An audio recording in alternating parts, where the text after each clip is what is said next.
Bonjour la famille, je viens ici dans notre chaîne Réflexion pour vous parler de ce qui se passe à Londres. C'est vrai qu'ils ont décidé de mettre ou de baisser l'éducation sexuelle à 4 ans, ce qui est dommage. Mais en soi, je vais vous dire quelque chose. Le cerveau, il capte que ce qu'on lui donne. Ça veut dire, si eux, ils vont commencer à 4 ans, vous pouvez commencer plus tôt avec vos propres mots, de la manière dont vous voulez. C'est pas mauvais d'apprendre aux gens l'éducation sexuelle, mais ça dépend de vos limites parce que dans chaque maison, il y a les traditions, il y a des religions.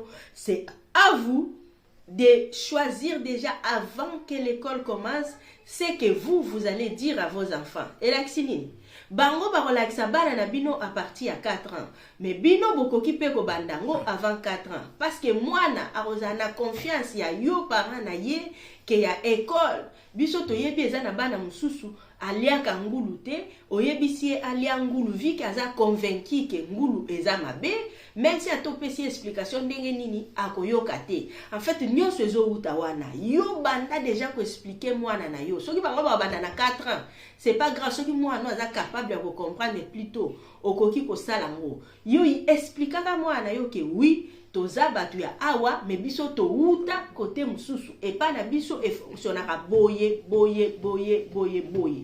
Oyo yo yebisi avant que mutu alibanda ya ko yebisa ye ako accorder importance na oyo ya yo kiliboso yango nde ya ko tia plus en pratique. Mais yo soko tiki bango nanu balakisa mwana na ndenge o bango bakanisi.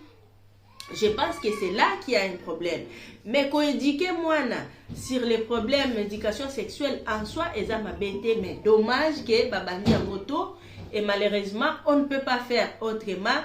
Toza obligé à Rolanda Mibeko na bango tant que tozo vivre pas na bango. Boko ça appelle système boyebi ngana no baka na ba na ngai soki ba koti na porte ndako ba komi na Congo. Soki ba bimi na porte ndako ba zongi na France. Ça veut dire vous pouvez aussi dire il y a des choses que chez nous na Congo et ça maka boye. Peu importe mais bango ndenge ba kolobela yo et tant que éducation ya famille na yo eza boye. Mais bolongo la tabou na biloko oyo tango mususu eza tabou te. Yo soki olakisi mwana yo te mutu alibanda akolakisa mwana na yo na ndenge oyo ezo convenir ye. Peut-être ndenge oyo bango bakolakisa ye eko convenir ye te. Donc bino déjà bozwa les devants ya kolakisa bana avant que bango baya kolakisa bango makambo mususu.